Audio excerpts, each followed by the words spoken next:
Hello everyone, welcome back to my channel. So friend, कैसे हैं आप सब? आई होप आप सब अच्छे से होंगे और अपने अपने घरों में मस्त से होंगे। सो फ्रेंड, मैं आज ब्लॉग शुरू कर रही हूँ। ये है मंगलवार और बुधवार को है शिव जी मंदिर का जो नया निर्माण हुआ है उसका कलश यात्रा। तो मैं आई थी श्रृंगार स्टोर में अपने लिए चूड़ी खरीदने के लिए, और साड़ी तो मैंने जो पूजा की थी वट सावित्री में वही पहन कर जाऊंगी, क्योंकि हर जगह हर चीज़ में नई साड़ी लेना ज़रूरी तो नहीं कि हम नई ही साड़ी लें। और वो कोरी थी, मतलब कि वो जूठी नहीं हुई थी। मैंने पूजा करने के बाद वो साड़ी उतार कर और गार कर पानी में रख दिया था, तो इसलिए वो जूठी नहीं थी और वो साड़ी अभी ख़राब नहीं हुई थी। मतलब जैसे लोग पीरियड्स में भी साड़ी को पहन लेते हैं, इसलिए मैं उसी साड़ी पर ही कलश उठाऊंगी। तो यहाँ पर देखिए, मैं चूड़ियाँ देख रही थी साड़ी से मैचिंग, लेकिन मुझे चूड़ियाँ पसंद ही नहीं आ रही थी। और यहाँ पर मेरी बेटी ये घड़ी देख रही थी और बोल रही थी कि घड़ी का डिज़ाइन बहुत अच्छा लग रहा है। तो मैंने बोला कि ठीक है, बाद में इसे देखेंगे। फिर मैंने यहाँ पर बहुत सारी चूड़ियाँ देखी, लेकिन मैंने यहाँ पर सिर्फ पीले रंग की चूड़ियाँ ही लेनी थी, क्योंकि मेरी साड़ी थी पीली कलर की और रेड कलर का उसका ब्लाउज था। तो मैंने यहाँ पर पीले रंग की चूड़ी ही खरीद ली, और बैंगल्स मेरे पास ऑलरेडी थी, इसलिए मैंने बैंगल्स नहीं लिया। और मैं फिर लेकर यहाँ से मैंने और भी कुछ सामान लिए थे। लेडीज कॉर्नर में जाने भर की देरी होती है, वहाँ जाइए तो आपको इतने अच्छे अच्छे सामान पसंद आएंगे, तो आपके पैसे तो खर्चे होना ही होना है। आप सोच कर जाएंगे कुछ और ख़रीद कर आएंगे कुछ और। वैसे ही मेरे साथ भी हुआ था। मैं तो सोच कर गई थी कि सिर्फ चूड़ियाँ और बिंदी ही खरीदूँगी और उसके बाद घर आ जाऊँगी, लेकिन मैंने यहाँ पर 200 से 300 तक के सामान तो मैंने ख़रीद ही लिया था, क्योंकि मैंने यहाँ पर 2 डब्बा चूड़ी लिया था और 3 से 4 हैंकी लिया था। 2 हैंकी मैंने अपने बच्चों के स्कूल के लिए लिया था और 2 अपने लिए लिया था यूज करने के लिए घर के लिए। और लिपस्टिक, मतलब कि ऐसे ही कुछ कुछ बहुत सारे चीज़ थी जो मैंने ले ली थी। तो इसलिए मैं कहती हूँ कि आप तो सोच कर कुछ और रहिएगा, कुछ और लीजिएगा।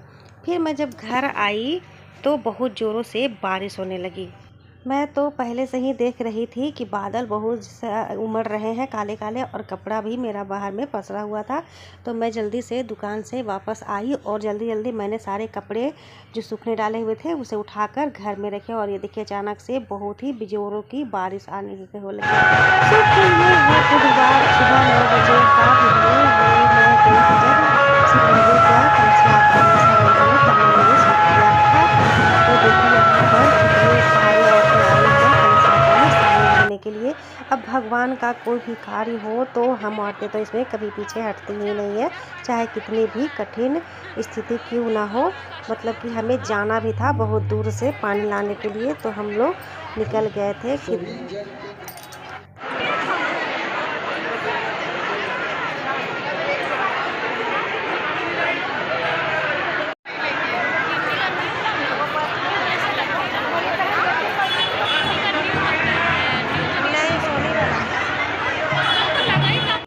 लगभग 15 से 20 मिनट वहाँ पर बैठने के बाद हमें देखिए कलश पटना शुरू हो गया था, और मैंने भी एक कलश ले लिया था। और मेरी बेटी पता नहीं किधर भीड़ में हो गई थी, मुझे पता ही नहीं चल रहा था। लेकिन यहाँ पर आने के बाद ऐसा नहीं है कि आप खो जाओगे, वो लेकर कहीं पीछे ही खड़ी हो गई होगी, तो मैं इतनी भीड़ में उसे नहीं देख पा रही थी।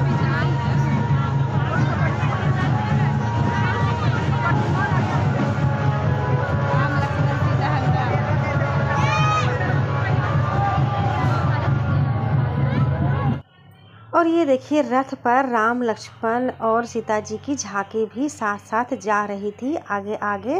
और साथ में रथ पर बजरंग बली भी बैठे हुए थे आगे वाली सीट पर, मतलब कि उनके अंगरक्षक बैठे हुए थे। ये देखिए कितनी भीड़ थी, मतलब कि एक साइड का रोड तो लग रहा था कि हमने ही जाम करके रखा हुआ था। और बहुत ही सच पूछिए तो मज़ा आ रहा था, और मुझे तो बहुत ही अच्छा लगता है। ये देखिए, मेरी बेटी फिर मुझे रास्ते में मिल गई थी। लगभग आधा घंटा नंगे पैर पैदल चलने के बाद हम सब पहुंच गए थे। यह है रांची का जुमार नदी। ये देखिए, ये है जुमार नदी का पुल। यहाँ पर पानी भराता है हर पूजा में, यहीं से जल भर कर ले जाते हैं। ये यहाँ छठ भी हुआ होती है, लेकिन अभी देखिए यहाँ पर बहुत ही गंदगी लोगों ने, यहाँ के स्थानीय लोगों ने कर दिया है, इसलिए यहाँ पर बैठना भी मुश्किल था। थोड़ी देर के बाद हम सब वहाँ से जल भर कर निकल गए। धूप इतनी तेज़ थी कि क्या कहें, गर्मी से हालत ख़राब हो रही थी। बहुत सारे लोग तो ऑटो पकड़कर ही जा रहे थे और 3 से 4 औरतें तो बेहोश होकर गिर भी गई थी। और रोड तो इतना गर्म था कि पैर रखने में छाले पड़ रहे थे। लेकिन बहुत ही कठिन परिस्थितियों के बावजूद भी मैं आई और बहुत सारे लोगों ने ये कार्य पूरा किया और यहाँ जल भर के आई। देखिए ये है पूजा स्थल, यहीं पर अपने अपने सब कलश रख रहे हैं चारों तरफ से, मतलब जितने भी कलश हैं चारों तरफ रखाएंगे। ये तो देखिए यहाँ पर सब प्रणाम करके अंदर घुस रहे थे, तो मैं और मेरी बेटी ने भी प्रणाम किया और अंदर घुसी और एक जगह पर जाकर हमने भी अपने कलश को रख दिया। तो फ्रेंड यहीं पर फेरी भी लगाई जाएगी और किसी दिन मैं भी फेरी लगाने के लिए आऊँगी, क्योंकि ये कार्यक्रम 9 दिन के लिए रखा गया है। तो मैं आपके साथ में आगे का वीडियो भी शेयर करूँगी। तो आप चैनल पर नए हैं तो चैनल को सब्सक्राइब ज़रूर कर ले और नोटिफिकेशन को ऑन ज़रूर कर ले, ताकि जब भी मैं वीडियो को शेयर करूँ आप तक पहुँच सके। तो मिलती हूँ नेक्स्ट ब्लॉग में, तब तक के लिए bye bye and thanks for watching.